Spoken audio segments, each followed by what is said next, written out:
Alright, so today Call of Duty Vanguard was revealed by Activision and Sledgehammer Games, and I thought I'd just go through some of the main points of the reveal and kind of what to expect from the latest game in the sprawling Call of Duty franchise. Sledgehammer, you remember, they made Advanced Warfare and most recently World War II, Call of Duty World War II. And this, once again, this game goes back to World War II, although it's not a sequel in any way, shape, or form to Call of Duty World War II. So we'll go over, everything we learned today: campaign, multiplayer, zombies, Warzone. Basically, this is a World War II game that takes place across 4 different theaters of war.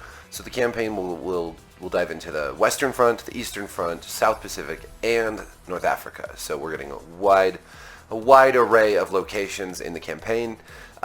It sort of centers on these on 4 different operators or what have you, who are from diverse backgrounds, from different countries and whatnot, fighting against the Nazis and the Japanese. And these are sort of the earliest special ops teams, Task Force 1, prior to the advent of modern day special ops. So this is going to cross over with Treyarch's games in the form of zombies. So Treyarch is developing the zombies, and the zombie storyline is actually going to tie into the Black Ops Cold War storyline. I'm not sure that'll work yet, but that's kind of interesting. I kind of like the fact that these games are intertwining a little bit. We saw a little bit of Modern Warfare pop up in Black Ops Cold War, and of course those games were woven together in Warzone, which I wasn't super thrilled about because they just play so differently. I would have really liked to see a new Blackout Battle Royale for Black Ops Cold War, but that's another story for another time, so I won't get into that. But Vanguard is using the same technology that Modern Warfare 2019 was built on. One of the big differences is there's going to be a lot more destructible environments, so shooting through walls and through doors in multiplayer and whatnot. And of course, the graphics are going to be 2 years down the road, or 3 years, 2 years down the road from Modern Warfare, sorry. So multiplayer, the good news there is that there's going to be 20 different maps at launch, which is quite a few. 16 of those are 6v6. There are no 12v12 or 20v20 big team. There's nothing like fire team. That's all out, which I think is fantastic news because I never play those modes, and selfishly I just don't want the resources to go into those modes, right? So instead we have 16 6v6 maps, and the other 4 maps are going to be for this new Champion Hill mode, and they haven't said a lot about Champion Hill yet, but basically I'm just going to read what their description is. The fast and frenetic Champion Hill mode features a series of tournament-style head-to-head matches where players can play solo, 1v1, or squad up in duos and trios, so 2v2 and 3v3, to battle it out in an arena consisting of 4 maps to be the last squad standing.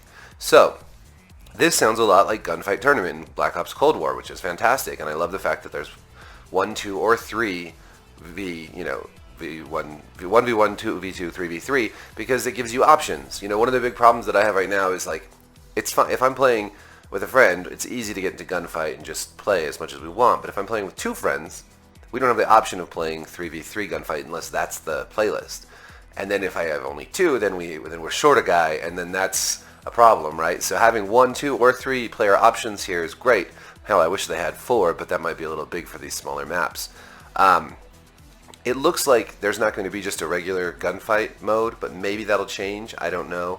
But that's okay. I like the idea of these tournaments. Hopefully we get obviously more than just the 4 maps there in later seasons. And of course, that's another thing. This is going to just continue what was started with Modern Warfare and continue with Black Ops Cold War, in that all future maps are going to be part of a seasonal release, free to everyone who owns the game, of course, and there'll be battle passes and an item shop. It should follow that same format, which has worked really well for the last 2 Call of Duty games.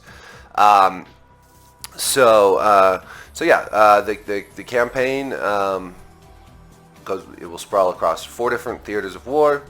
I would guesstimate that it's still going to be about the same length as any normal Call of Duty campaign, so around 6 hours or so, depending on how you play and the difficulty you play on.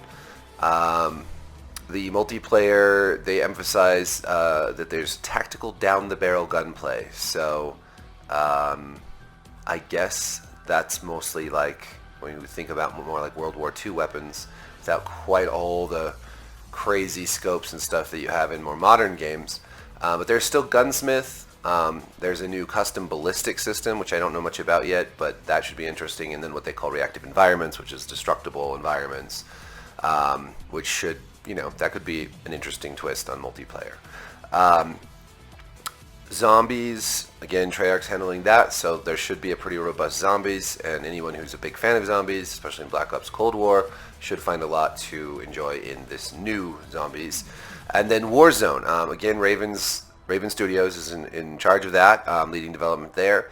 There's going to be an entirely new Warzone map for Call of Duty Vanguard, which is nice because I don't know about you, but I'm kind of tired of Verdansk. And I wish that we had had a new map, really a new whole game for Black Ops Cold War. But again, this will be Vanguard and Warzone will be woven together completely. I don't know how this will work with Black Ops Cold War. I know there was still some integration with Modern Warfare. I don't know how Activision is going to handle, will they keep Verdansk and then just add this new map for Vanguard? We'll see. Yes, and then there will be lots of post-launch content for both those games. All of this comes out on PlayStation 5, PlayStation 4, Xbox Series X and S, and Xbox One and PC. And it comes out on Friday, November 5th. So right in between when Modern Warfare came out, I think on the 25th of October, and Black Ops Cold War came out on November 13th. So this is smack dab in the middle. Pretty much where you'd expect a Call of Duty game to come out. And of course we'll be competing against Battlefield 2042, but not any other really huge shooters except for, well, I guess Halo, which is coming out in the same general vicinity.